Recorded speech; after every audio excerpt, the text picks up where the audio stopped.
Please share where you're watching from and consider subscribing to the channel. You ever feel like the woods are holding their breath, waiting for you to cross a line you didn't know was there? That's what I felt the minute my boots slipped off the trail and onto leaf litter that didn't remember feet. I've told this story 100 times and never the same way. Not because I'm lying, but because there are gaps that won't hold still. It was October 2013, the weekend before Halloween, and my co-workers back in Knoxville had roasted me all week for going alone. "Enjoy your Blair Witch," one of them said. I laughed because laughter is lighter than explaining how badly you need silence. I worked at a small paper then. The pay was trash, but I liked the rhythm. City council meetings, accident reports, minor scandals with major egos. I liked clocking out and driving east until the radio fuzzed out, until the Tellico River took the sound and ironed it flat. Cherokee National Forest in late October is a memory you can step inside. The air does this clean, metallic thing. The sky, overcast and honest. Leaves carpet the ground in burnt orange and dull yellow that soak up your footsteps like they want you to keep your voice down. I started at a trailhead I'd hit before. I had 7 days mapped, quiet miles and high views, enough food vacuum sealed to make a raccoon weep, water filter, stove, flint, compact tent, a decent knife, headlamp, paper map with a pencil line I'd traced the night before, and a GPS puck that had never let me down. I had a spare battery for the phone and a printed contact sheet in a Ziploc in case everything failed, and I ended up a cautionary tale. I wasn't trying to prove anything. All I wanted was the sound of water over stones and the particular patience of trees. The first 2 days were what you hope for. A pair of older couples on day one, matching trekking poles, kind smiles, and one guy with a beard to his sternum who nodded like he was saving words. After that, my companions were squirrels with more self-esteem than most people and birds whose names I didn't know, but whose patterns I could read. The busy chatter at dusk, the clatter in the underbrush that is always a bird and never a predator, no matter what your heart thinks. On day 3 I took my first wrong thought. I remembered a stream my uncle had taken me to when I was 11. He taught me to flick a spinnerbait at the seam where fast water goes slow, and to keep fish cold in the shade. The memory keyed itself into the present like a door I was sure I could still open. I veered off trail, confident I knew the slope and the way the ravine ran. Confidence is a kind of fog. You don't notice how thick it is until you can't see your own hand. The terrain rolled me down into a gully ribbed with ferns and moss slick as soap. I climbed out expecting the familiar ridge to the left and found a dry spine of land I didn't recognize. I chewed a couple cashews, took a slow breath, and told myself not to panic. Panic wastes calories and water. Panic makes you loud, and being loud out there feels like littering. I pulled the GPS. The green light blinked, then died. No sat lock. I checked the phone. No bars. The little satellite icon spun like it was trying to help and couldn't. None of that is unusual. Sometimes the sky closes. Sometimes the mountain turns its back. You build a simple plan. Get high to get signal. Track back to known points. Use the sun for bearings. Keep your intake steady. I still had hours of light and enough water to be an optimist. I tried to triangulate off the shape of the ridges on my map and the line of the river. I set my feet north by the feel of the sun and the way the land sloped and started moving. Somewhere in there the woods changed. Not visibly. Same oaks and hickories. Same slick stones and nurse logs furred with moss. But the sound thinned, then thinned again. No chatter, no wing flicks, no leaf scrapes, just wind whispering in the high branches and my own breath too loud in my throat.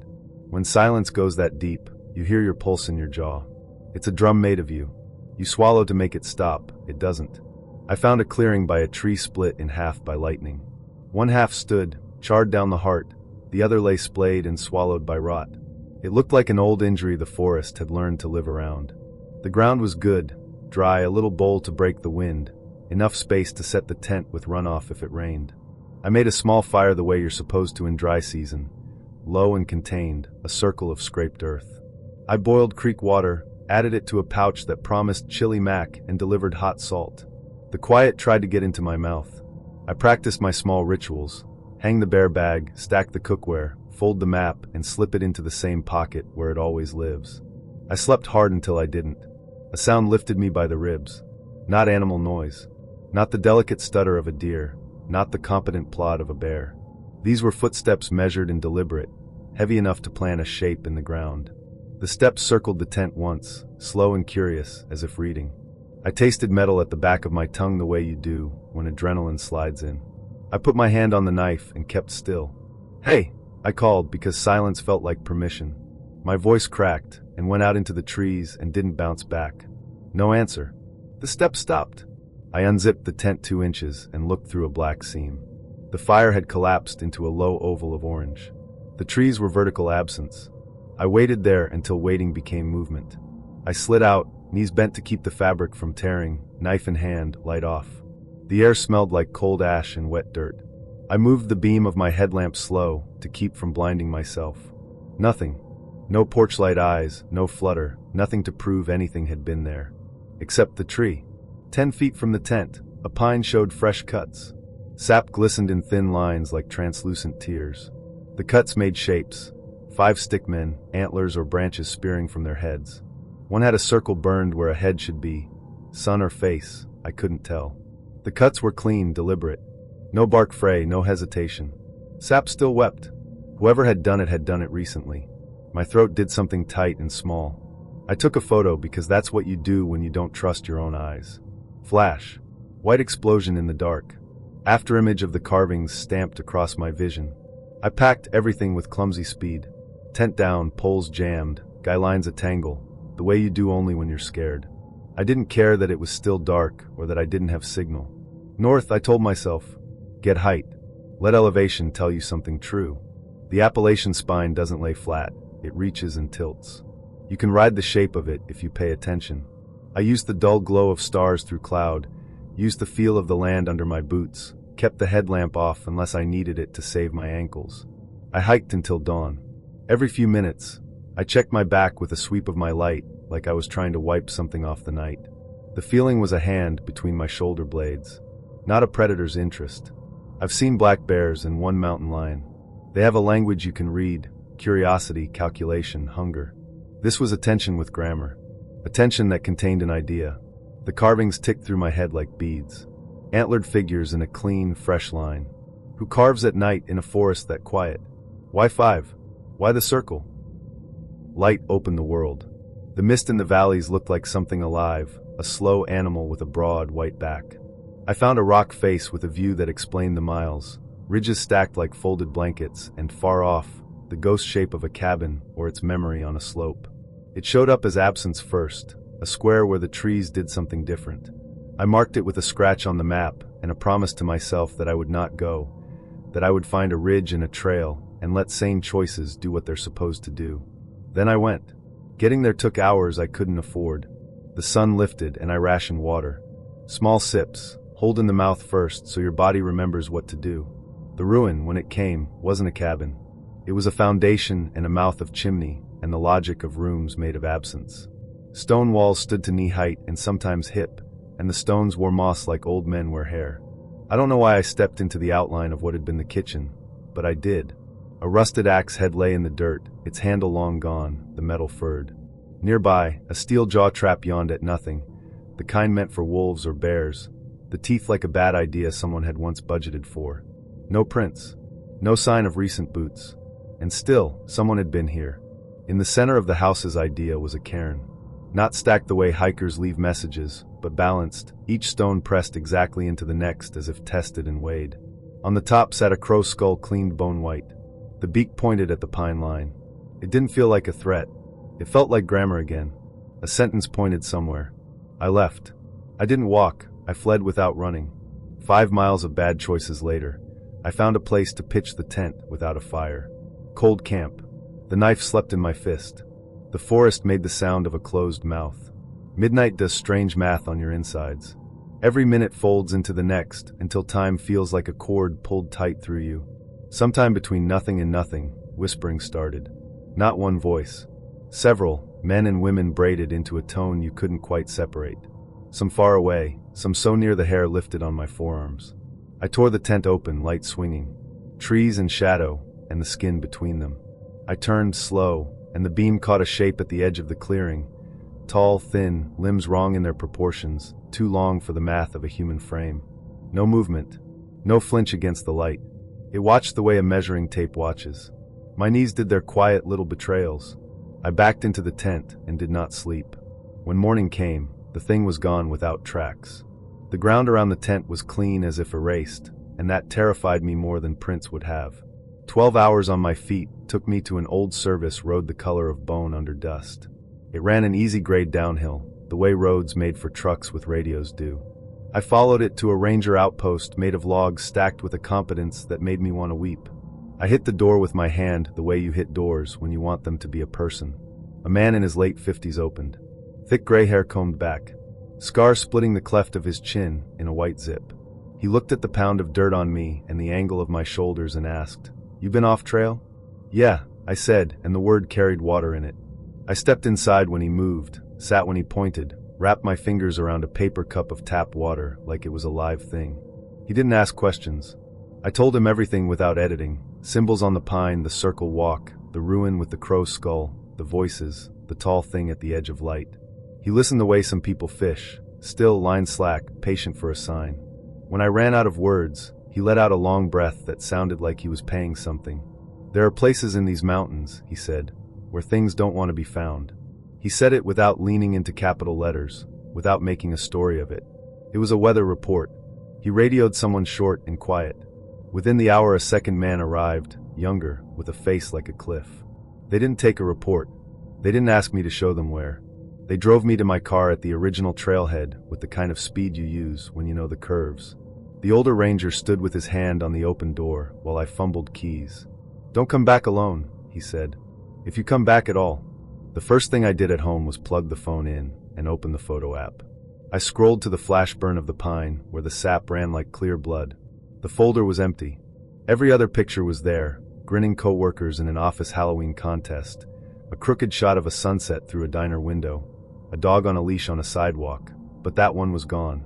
I told myself I'd misfiled it, that the app had glitched, that battery low had corrupted a write. I told myself a lot of sensible things. Sensible things are a kind of religion. I said them out loud in my kitchen at 2 in the morning. GPS malfunctions, phones fail, silence happens. I backed the phone up twice. I put the knife back in the drawer and closed it, because that is what you do if you want your life back. I spent evenings with satellite maps until my eyes blurred. I traced ridgelines, compared them to the pencil line I'd drawn. Nothing matched the ruin. Nothing matched the lead of the land where the cairn and skull had stood. I found cabin sites, sure. The mountains are littered with people who tried and left. None of them looked like the one in my head. I printed a topo and drew the antlered stick figures in the margin, because it felt like honoring something I'd failed to file correctly. I dreamed.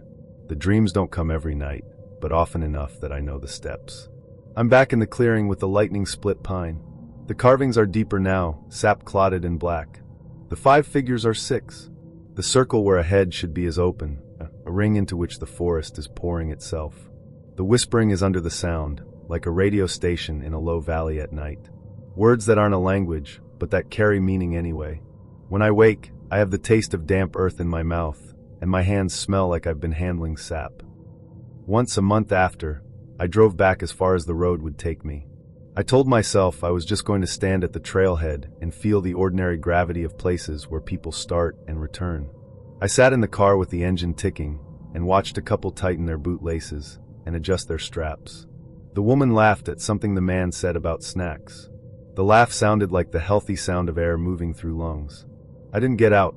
When I pulled away, the rear view caught a Ranger truck nosing into the lot, and for a blink the man with the scar seemed to be looking right at me through the mirror. Maybe that part isn't true.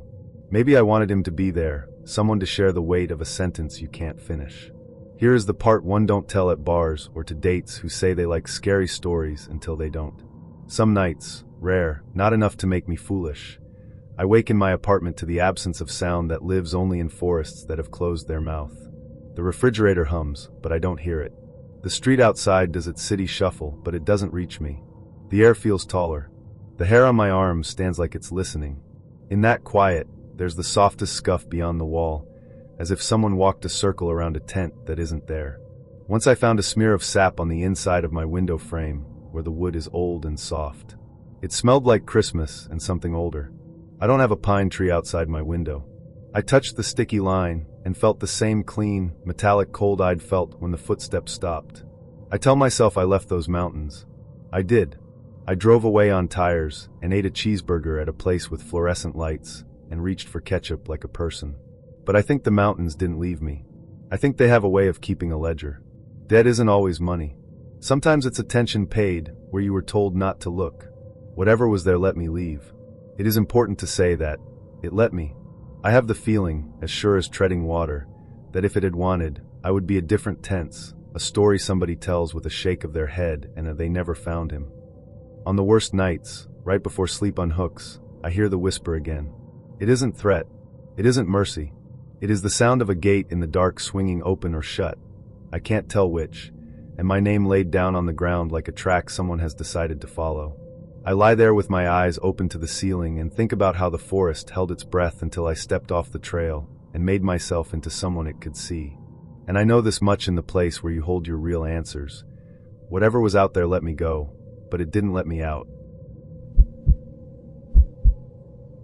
I was born in McDowell County, West Virginia, where the ridges lean over you like old men with secrets.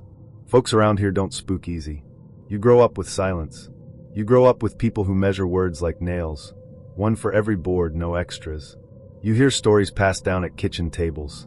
Hints, watchers, curses buried deep in hollers where no paved road has ever been laid. They sound like superstition when you're young. Stories meant to keep kids close to the yard. At least, that's what I thought.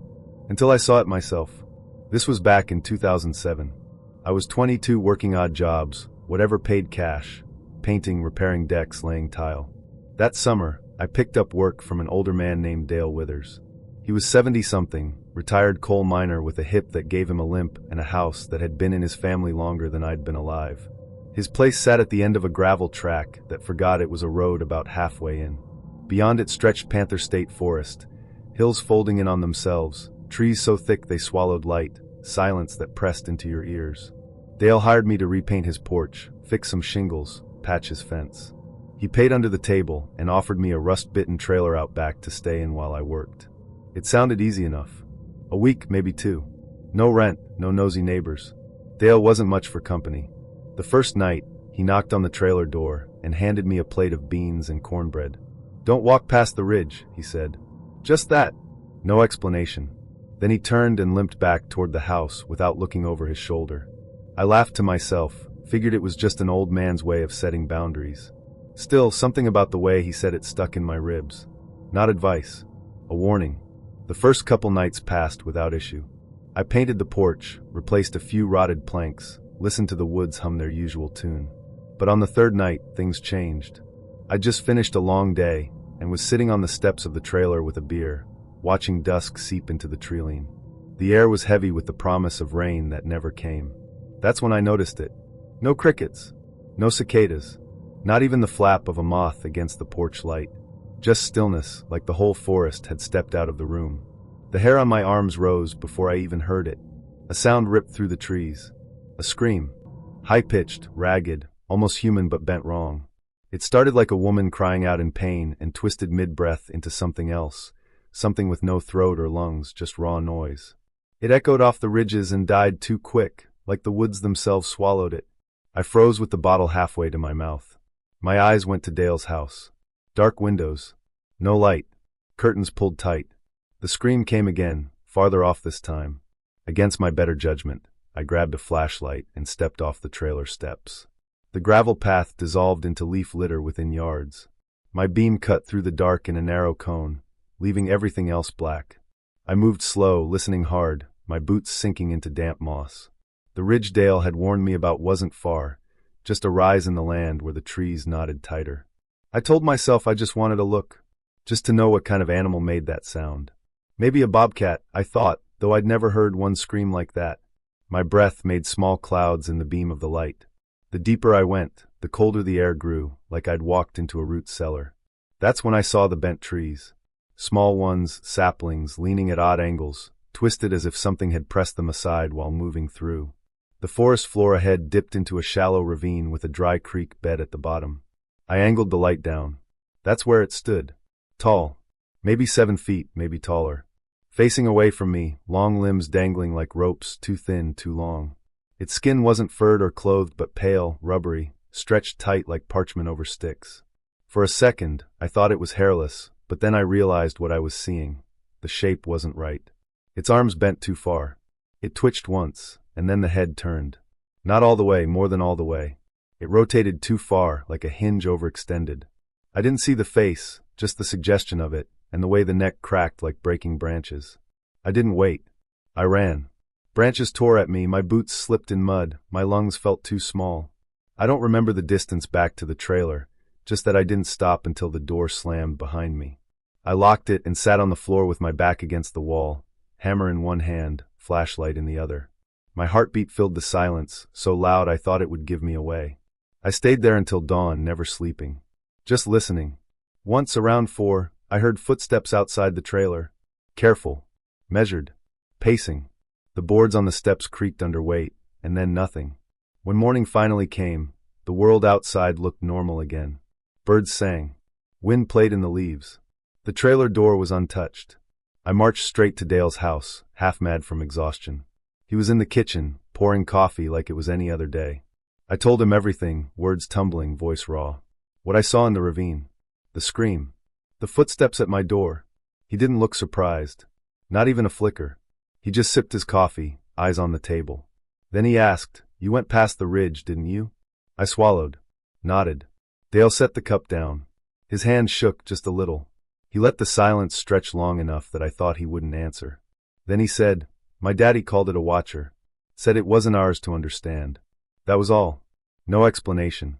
No comfort. Just a name, a weight dropped on the table between us. I finished the job that week, but I never stayed past sundown again. Every night, I heard the woods fall quiet, and I felt something just beyond the treeline, waiting for me to slip. I've never gone back to Panther Forest.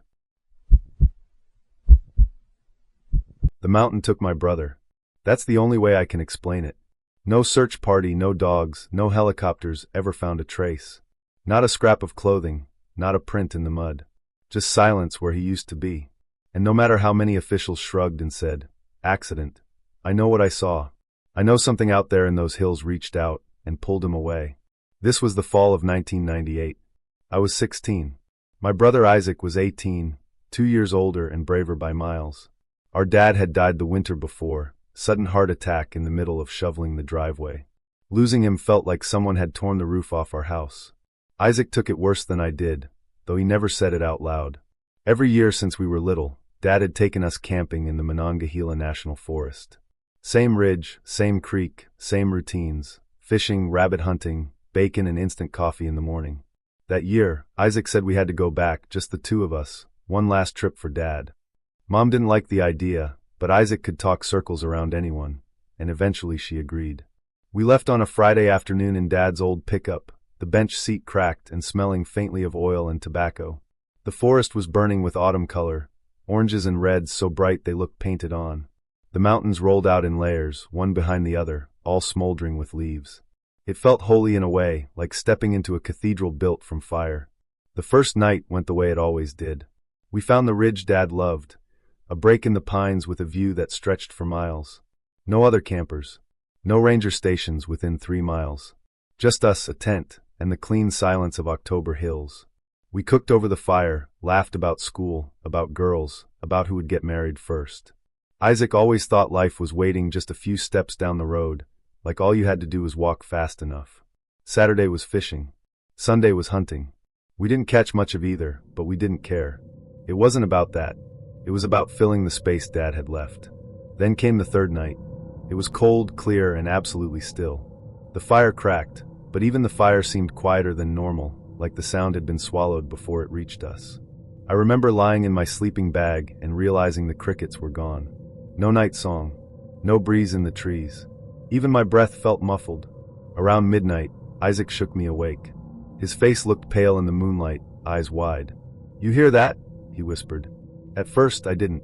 Then it came again. A groaning sound, low and long, like a tree bending too far in the wind. But there was no wind. The sound stretched on, rhythmic, almost like it had lungs.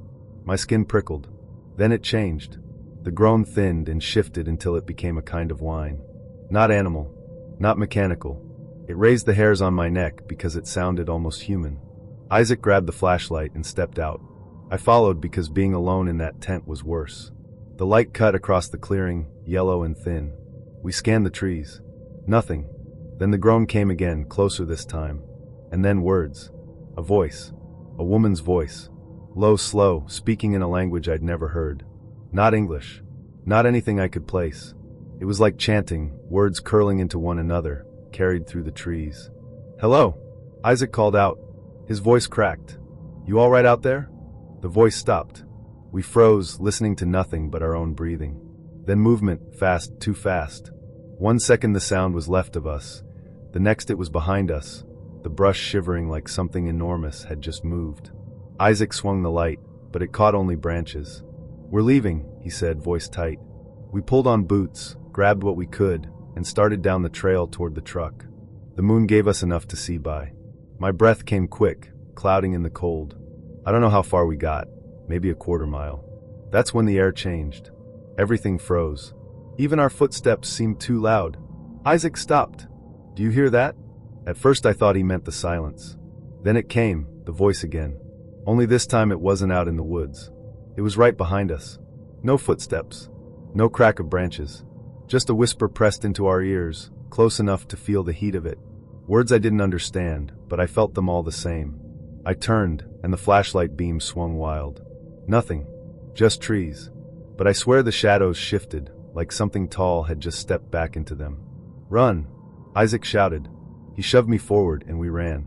My boots slipped on wet leaves. My chest burned. My eyes watered from the cold air. We tore down the trail, the voice following, softer now, almost inside my head. I tripped, tumbled hard down a slope, mud streaking my arms. When I scrambled up, Isaac was behind me. I could hear his steps, fast, desperate. Then silence. I turned, flashlight shaking so bad the beam stuttered across the trees. "Isaac!" My voice cracked into the dark. Nothing. No footsteps. No crash. Just silence. I screamed his name until my throat bled.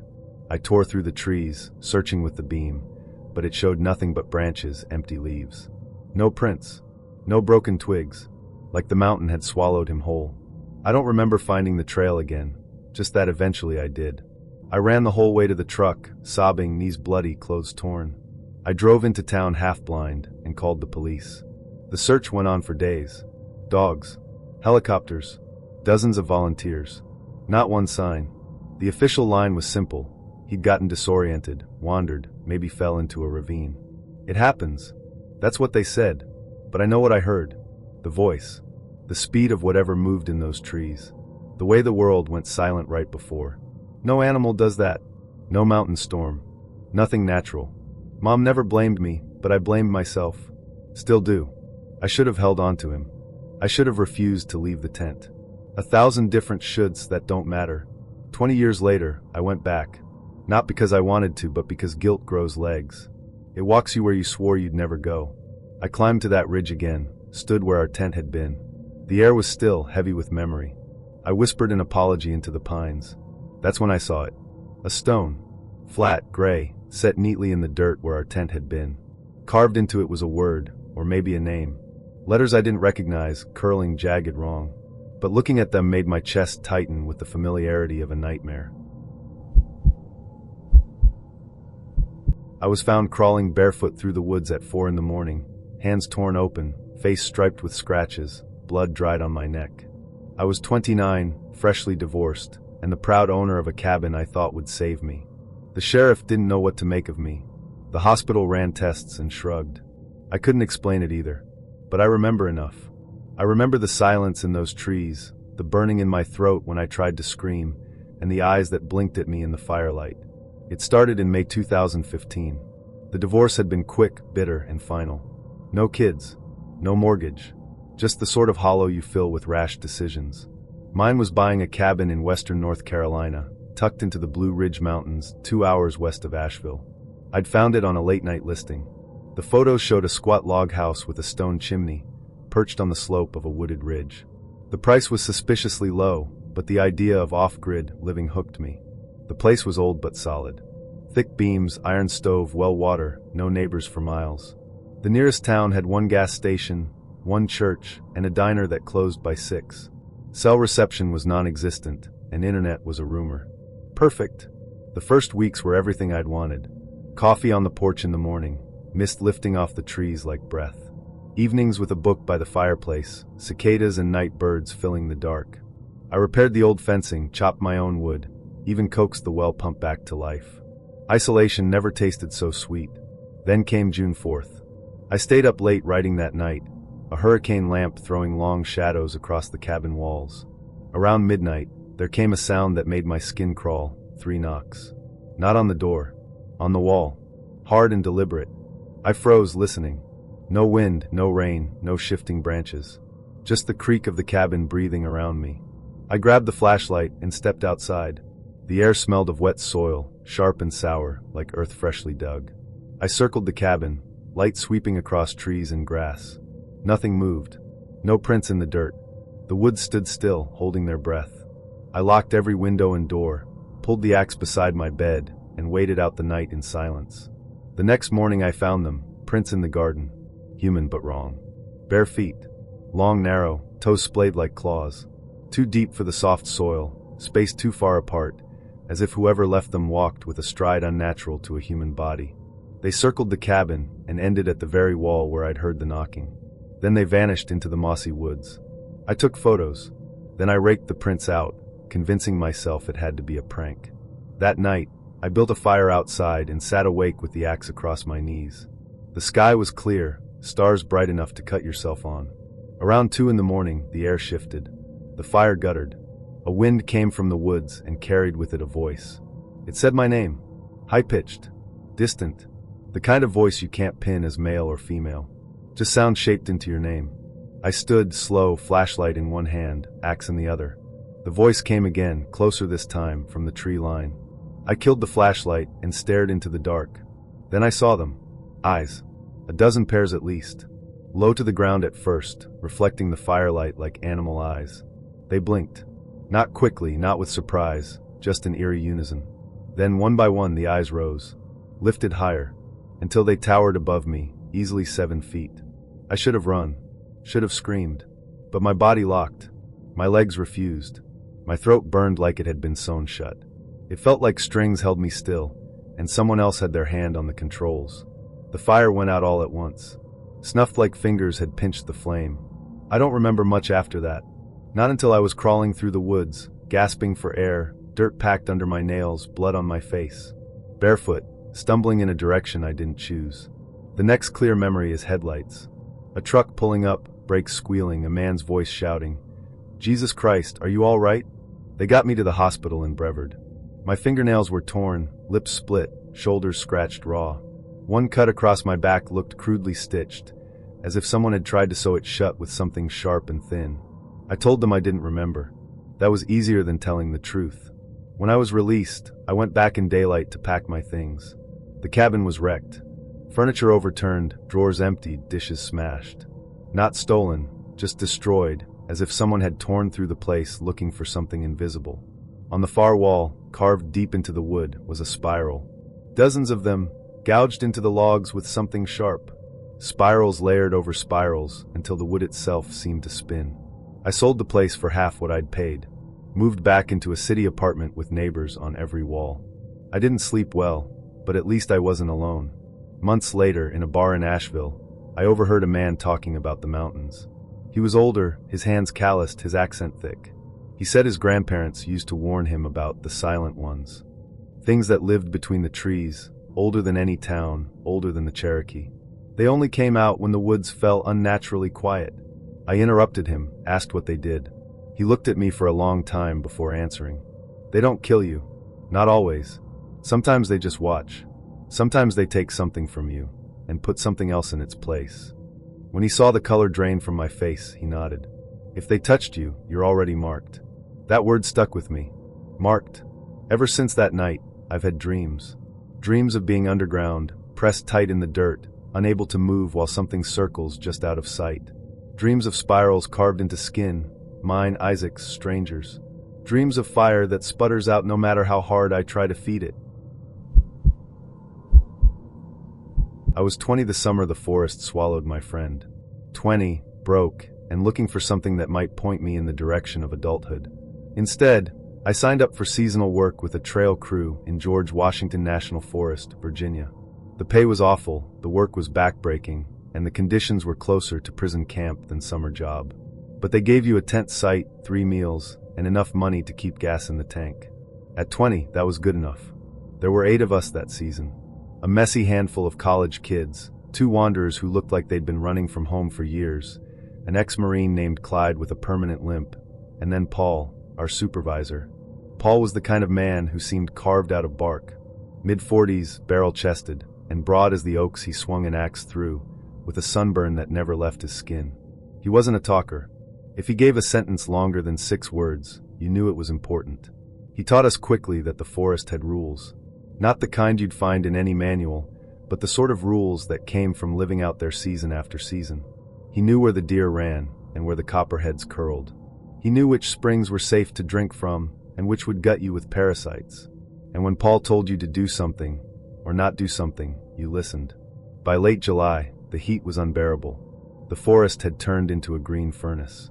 Cicadas screamed from sunrise to sunset, their drone so thick it almost vibrated your teeth. Sweat glued our shirts to our backs by 9 in the morning, and by noon, the air sat so heavy it felt like trying to breathe soup. That week, our assignment was clearing an old path near a ridge the locals called Devil's Backbone. On the maps it was marked, but on the ground it was half swallowed by brush, as if the forest itself wanted it gone. We hacked through laurel, lifted fallen limbs, redug drainage ditches. Every swing of the axe felt like moving through water. The first time it happened, I thought I was imagining it. We were hauling gear back to camp, strung out single file along the slope. I was third in line, trudging behind Clyde, when I heard it, a faint voice from the hollow below. Help! Just that! A single word, stretched thin, barely louder than a breath. I froze and glanced down the slope. The trees were thick, the undergrowth tangled, shadows pooled where the sun couldn't reach. Nothing moved. Clyde must have heard it too, because he stopped and looked back at me. Paul at the front turned. "You hear somebody?" he asked. The voice came again, a little louder. "Help!" It was high-pitched, almost weak. The kind of sound that made your gut twist, like someone in real pain. Paul's face hardened. "Keep walking." Brent, one of the college kids, cocky and blonde, frowned. "What if somebody's hurt?" Paul didn't blink. "Then they'll have to wait. Don't break line." There was something in his voice that shut the rest of us up. We kept moving, though every step felt wrong. My ears strained behind me the whole hike back, listening for another cry. But the woods had gone still again. That night by the fire, Brent wouldn't let it go. "What the hell was that? We should have checked. What if somebody broke their leg down there?" Paul stared into the flames like he hadn't heard. Finally he muttered, "Old rule around here. You hear someone calling, you let them lay." We laughed nervously, thinking he was joking. But he didn't laugh. He didn't even look at us. The next day it happened again. Different hollow, same word. "Help." But this time it sounded like a man. And later that afternoon, it came again, softer, like a woman's voice. By the 3rd day, we were hearing it constantly. Not loud, never close enough to see anything, but always near enough to curl inside your head. Sometimes it drifted from the ridge below. Sometimes from the treeline above. Once, it came from both sides at once, 2 voices overlapping. Paul kept us moving. Wouldn't let us so much as glance into the brush. The rest of us whispered about it when he wasn't near. Brent said it had to be someone messing with us, some local trying to scare city kids. Clyde shook his head. "No man plays games like that out here." On the 4th night, it came right up to the edge of camp. We were eating beans from tin plates when the voice floated from the dark. "Help." It was clear as if someone stood just beyond the firelight. Brent shot up. "That's a person. I'm going." Paul blocked him before he'd taken a step. "You go past that ridge line, you don't come back." Brent glared. "So we just sit here while somebody dies?" Paul's jaw tightened. "Ain't somebody." Brent cursed, snatched up his flashlight, and stormed into the dark. Paul didn't move to follow. He just sat back down and stared into the flames. The rest of us argued in whispers. Should we go after him? Was it worth disobeying Paul? In the end, fear won. Nobody crossed that firelight. We stayed awake until dawn, ears straining, but Brent never came back. The next morning, Paul broke camp. "Pack up," he said. That was it. No explanation. We moved down the ridge, left Brent's tent behind, his bag, his food. 2 days later, when I finally got cell reception in town, I called the sheriff. Told them one of our crew was missing. They organized a search party. Deputies, volunteers, dogs. They found nothing. Not a footprint. Not a shirt. Not a scrap of evidence he'd ever been there. I couldn't live with that. I tracked Paul down the following week at a bar outside Harrisonburg. He looked 10 years older, face gray, eyes sunken. I sat across from him and demanded answers. "Why'd you let him go?" I asked. Paul didn't look at me. He swirled bourbon in his glass. Finally, he said, "First time I heard it, I thought it was a kid." We followed the voice 6 miles into a hollow. Never saw him again. Just trees. Just dirt. The ground ate the tracks before we turned back. His voice cracked. "Forest don't want saving. Forest wants feeding." The way he said it made my skin crawl. I pressed him for more. He just shook his head. "You don't chase voices in these woods. They ain't calling for you. They're calling at you. And if you answer," he didn't finish. I quit the trail crew the next morning. Packed my things, drove home. Swore I'd never set foot in George Washington National Forest again. I was 17 in 1993, which meant restless, stupid, and convinced I was invincible. Boone County didn't have much to offer kids like me back then. No mall, no movie theater, not even a bowling alley that hadn't shut down. We had dirt roads, gas stations that closed at 9, and a whole lot of dark space between one house and the next. So we made our own entertainment. Bonfires, four-wheeling, racing beat-up Chevys on gravel roads. And sometimes, when we were feeling brave, we tested the stories. Everybody in Boone County had heard about the black truck. It was one of those legends that wrapped around the place like smoke. Some people swore it was just a local with too much time and too much moonshine, messing with kids. Others said it was something older, meaner, a thing that wore a truck the way a man wears a jacket. The story went like this. If you were dumb enough to be out on the back roads past midnight, you might see headlights in your rear view. Not just any headlights. These were too bright, too close, always the same sickly yellow-white. They'd rise out of the dark behind you, even if you'd been driving alone for miles. No engine noise. No crunch of gravel. Just lights. Then the truck would be there. Matte black, no license plates, a grill like a sneer. It would tailgate so close you could count rust flakes. And if you sped up, it sped up. If you slowed down, it slowed down. Sometimes, they said, it would try to run you off the road. And no matter how fast you drove, no matter where you turned, you couldn't lose it. Some people claimed it vanished if you crossed the county line. Others said you never got that far. I didn't believe it, of course. I thought it was just another campfire story parents told to keep us from joyriding. Then came August. Me and my buddy Travis had been at a party down by the river. Nothing fancy, a keg, some music, a dozen kids trying to act older than we were. Around 1 a.m, Travis decided he was too drunk to drive, so I tossed him into the passenger seat of his old Ford Ranger and took the keys. We headed north toward home, the road twisting between thick walls of trees. That was when I saw the lights. At first I thought it was just another car behind us. 2 pale beams in the mirror. I tapped the brakes to let them pass. But they didn't pass. They tucked in behind, close. Too close. "Damn tailgater," I muttered. Travis lifted his head, bleary-eyed. "Who's that?" The lights flared, brighter than any high beams I'd ever seen. They flooded the cab, so harsh I could barely see the road. I leaned on the horn and waved them to back off. That was when I realized I couldn't hear an engine. The Ranger rattled, its old muffler growling like a dying animal. But behind us? Nothing. Just silence. Only those lights boring holes into the back of my skull. I pushed the gas. The speedometer climbed 40, 50, 60. Gravel spat out behind us. The lights stayed glued to my bumper. Travis sat up straighter, suddenly sober. "That ain't right." I risked a glance back. And I saw it. The truck was massive, taller than it had any right to be. Matte black, edges swallowing the moonlight. No plates. The grill stretched too wide, like a grin with too many teeth. And the cab looked empty. Just darkness behind the glass, like the driver wasn't there. Or wasn't human. My throat tightened. "Hold on." I floored it. The Ranger screamed, the wheel shuddering in my hands. We tore down the road at 70, the kind of speed that could kill you on a straight stretch, let alone Boone's winding gravel. The black truck stayed locked behind us. We hit a sharp curve and I nearly lost control, tires skidding, gravel spraying like shotgun pellets. Somehow I held it. The truck didn't slow, didn't fishtail. It glided around the bend, like it wasn't touching the ground. Travis was shouting now, voice cracking. "Take the old mining road. Left up ahead." I jerked the wheel. The Ranger bounced onto the dirt track, suspension howling. Branches clawed the paint, roots jarring our spines. The truck followed, silent, steady, close enough I could almost feel its heat. Faster! Travis screamed. I'm maxed out! The mining road wound through abandoned strip land, nothing but scarred earth and skeletal trees. My headlights shook with every dip. The black truck's beams never wavered. Then a crossroads. One path led back toward town, the other toward the county line. I made the split-second choice and swerved toward the line.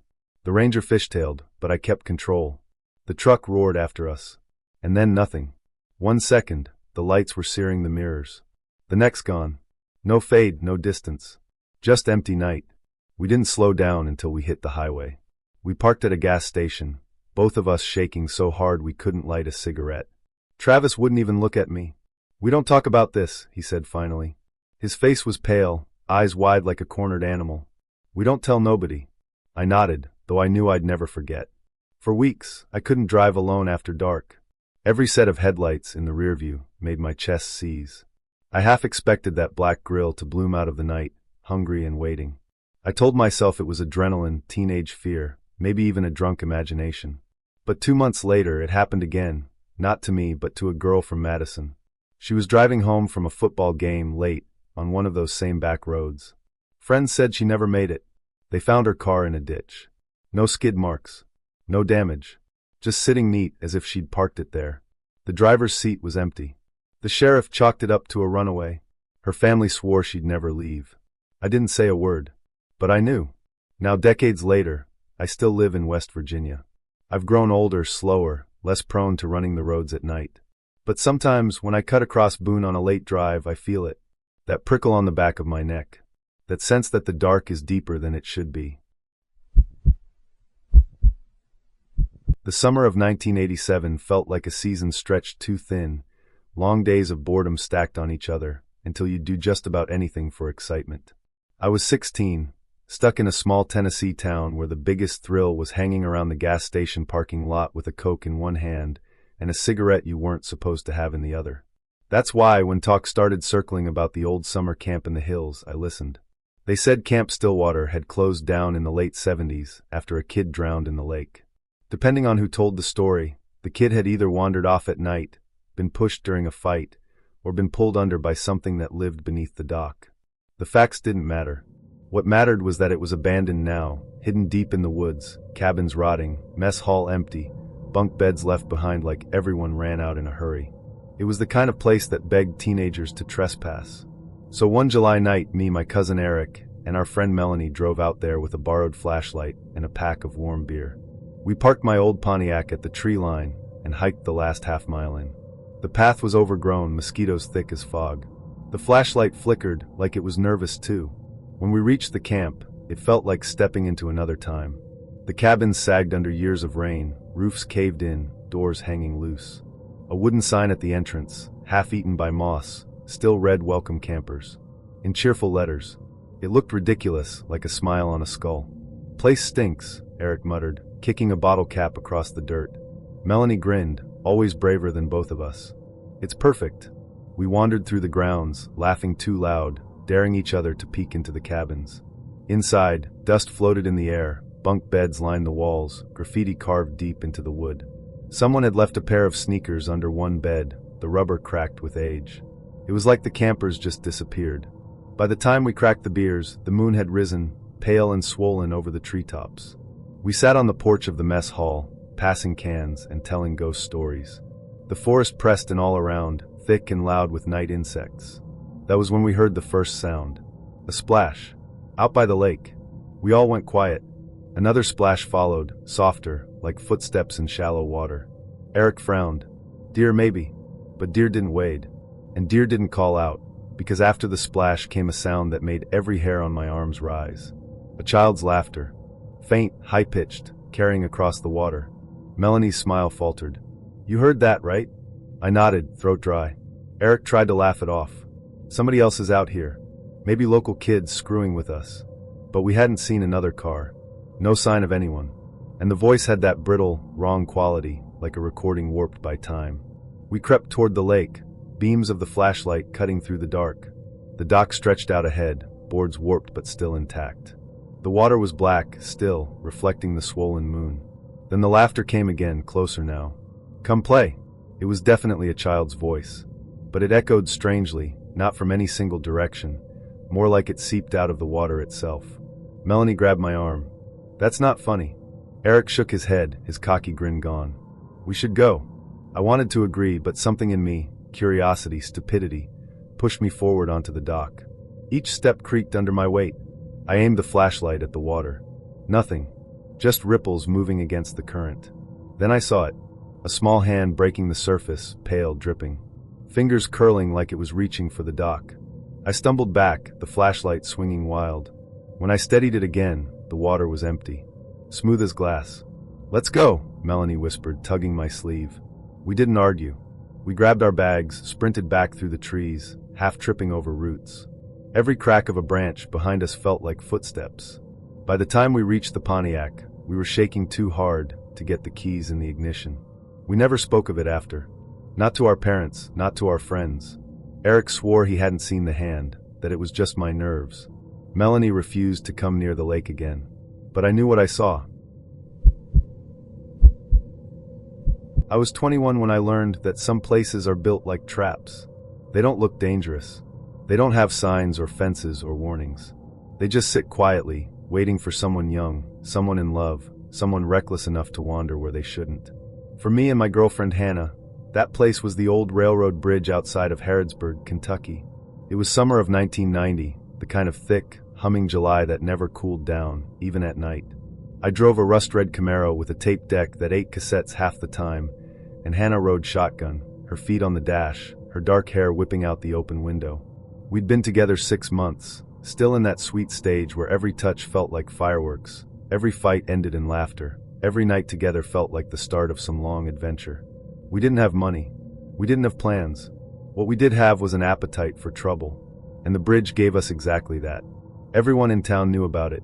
The locals called it the tracks, a long stretch of iron and wood that spanned a ravine thick with kudzu and sycamores.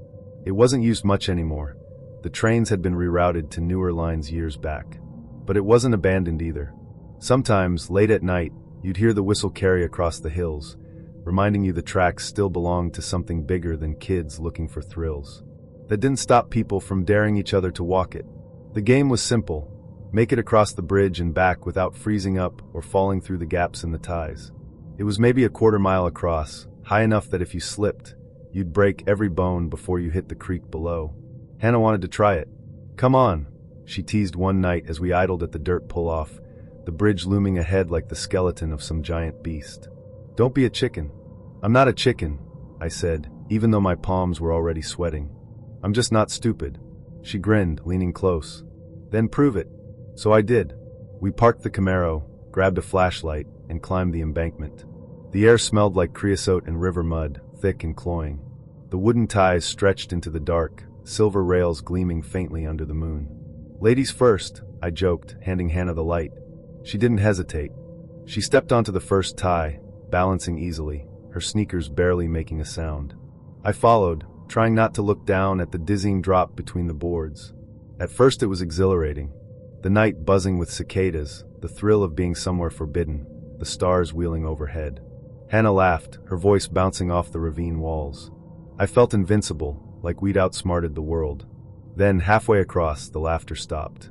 Hannah froze, the flashlight beam wobbling in her hands. "You hear that?" she whispered. I listened. At first I thought it was just the wind through the trees. Then I heard it too, a low hum, deep and mechanical, carrying along the steel rails. "A train." "No way," I said. "They don't run trains here anymore." But the hum grew louder. The rails under our feet began to vibrate. Panic hit me like a punch. We were stranded in the middle, no time to run back. The only choices were forward or down. "Go!" I shouted. "Run!" We sprinted, ties clattering underfoot, the gaps yawning black beneath us.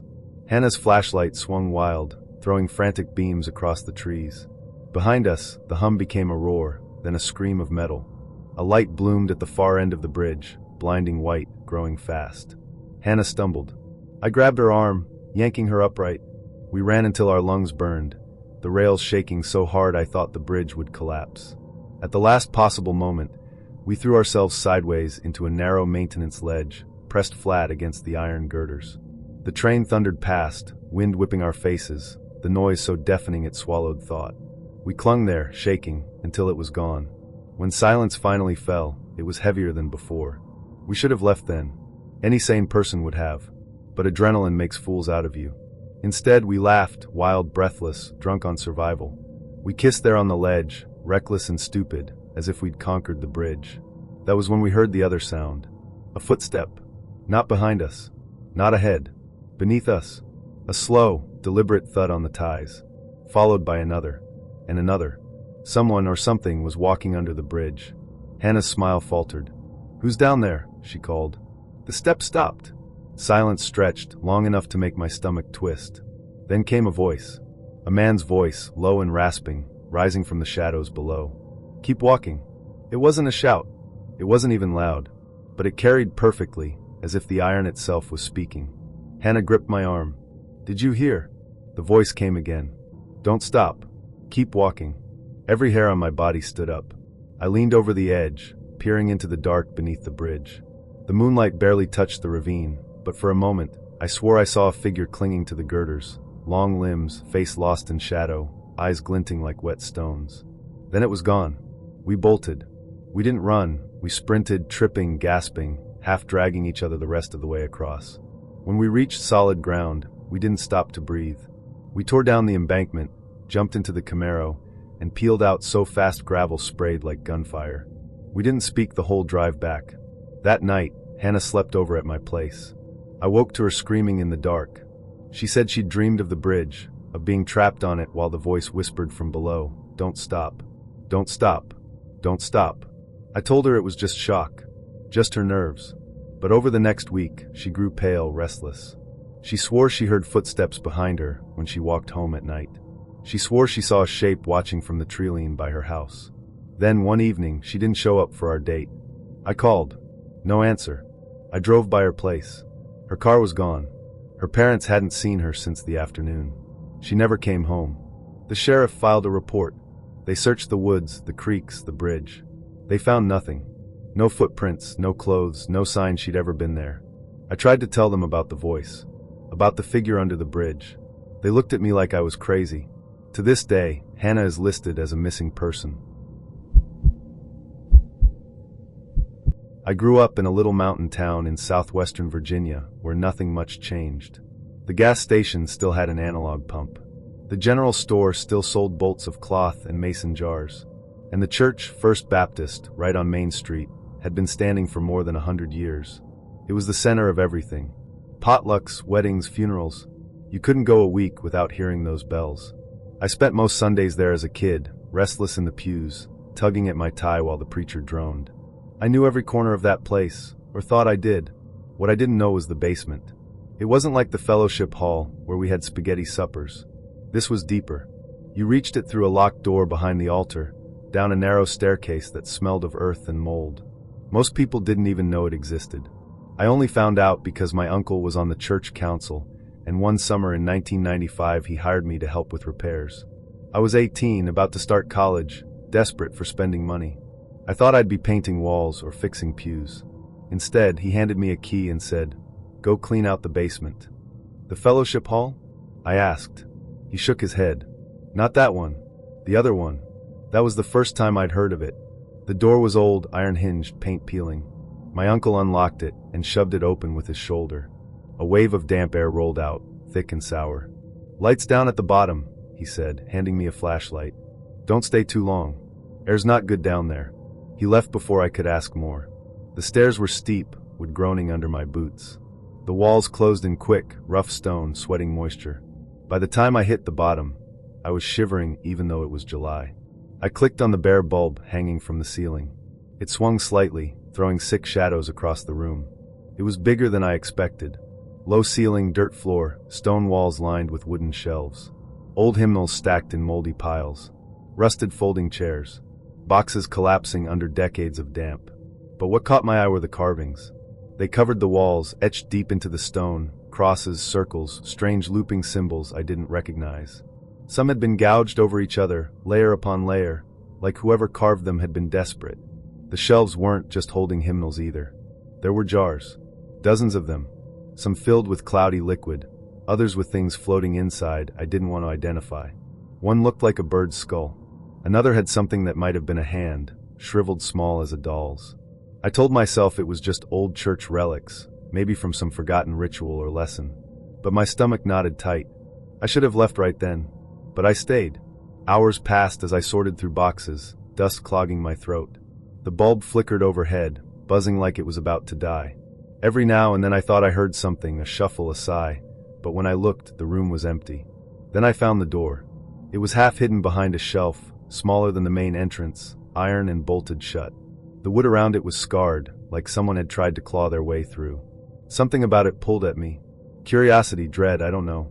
I pressed my ear against the cold iron. At first, nothing. Then faint. So faint I thought I imagined it. A whisper. Not words.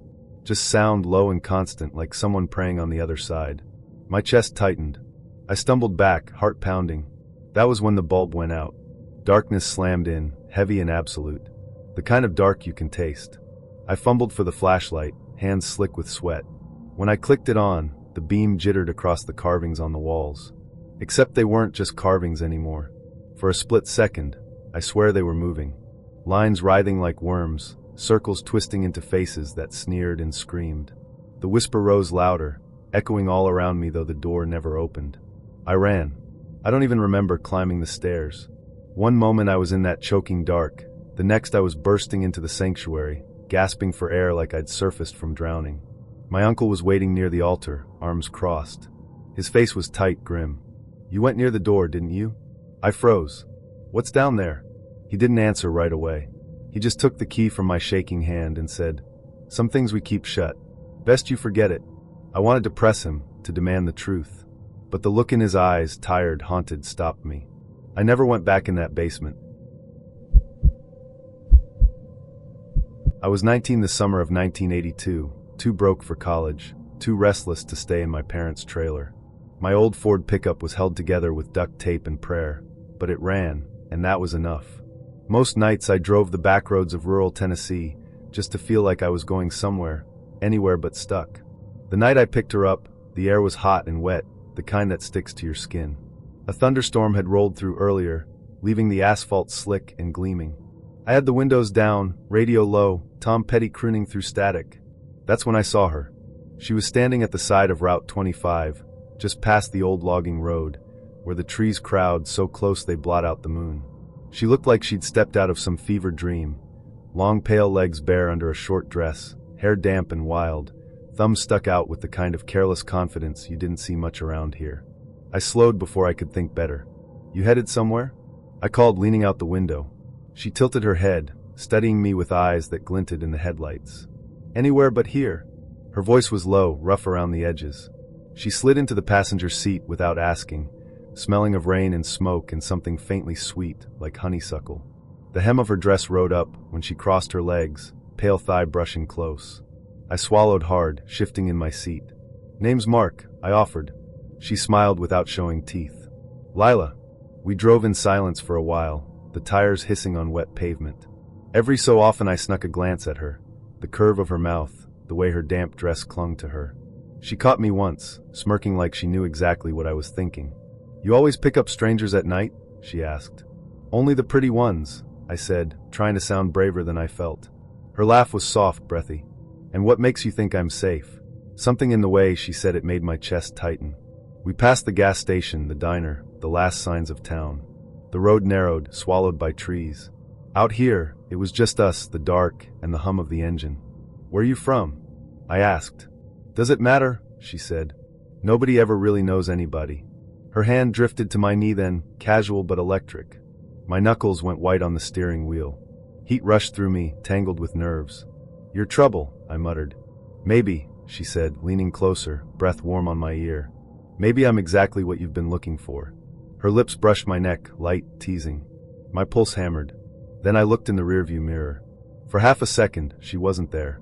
The seat beside me was empty, dark, slick with rain. My breath caught. I snapped my head around. She was there again, smiling slow, eyes glinting. "What's wrong?" she purred. I told myself it was a trick of the light, nerves playing games. But unease crawled up my spine, cold and sharp. "Where do you want me to take you?"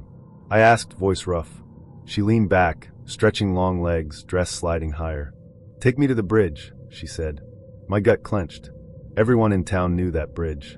The old one over the Cumberland River, half-rotted, slated for demolition. Kids whispered about the girl who died there in the 60s, a hitchhiker who jumped, or was pushed, depending on who told it. "Why there?" I asked carefully. Her smile widened. "Because that's where it ends." The cab suddenly felt too small, her perfume cloying. The engine groaned as I pressed harder on the gas. By the time we reached the bridge, the storm clouds had gathered again, blotting out the stars. The wooden planks rattled under the tires, water rushing black beneath us. "Stop," she said. I pulled over halfway across, heart hammering. The river below gurgled like it was hungry. She turned to me, eyes darker now, her voice low and thick. "Kiss me." I should have said no. Should have started the truck and driven until daylight. But desire is a cruel master. I leaned in, lips meeting hers. Her mouth was cold. Not cool, not damp from the rain, cold like stone pulled from a grave. Her tongue brushed mine, sharp as ice. I jerked back, choking on a gasp. She laughed, low and wrong, like something cracking open. "Now you see." Her skin shimmered pale in the dim light, veins dark against her neck. For a heartbeat her face flickered, blurred, one moment young and beautiful, the next hollow-cheeked, eyes sunken, lips split and bloody. I scrambled for the door handle, but she caught my wrist. Her grip was iron, crushing. "Don't leave yet," she whispered. "Not when it's just getting good." Her other hand slid up my thigh, nails biting sharp. Pleasure and pain tangled, confusion flooding me. My body betrayed me even as terror screamed through my skull. "Please," I stammered, not sure if I was begging her to stop or to keep going. She pressed her lips to my ear. "Jump with me." I froze. Her eyes gleamed in the dark, hunger plain now. "That's how this works," she hissed. "Every few years. Someone to keep me company down there."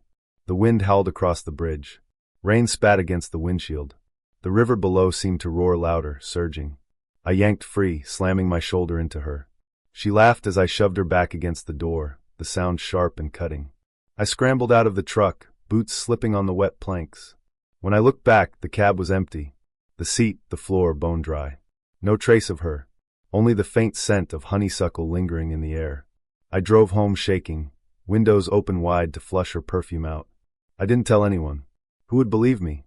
A 19-year-old kid claiming a ghost tried to seduce him off a bridge? But I know what I felt. The heat of her mouth. The cold of her skin. The hunger in her eyes.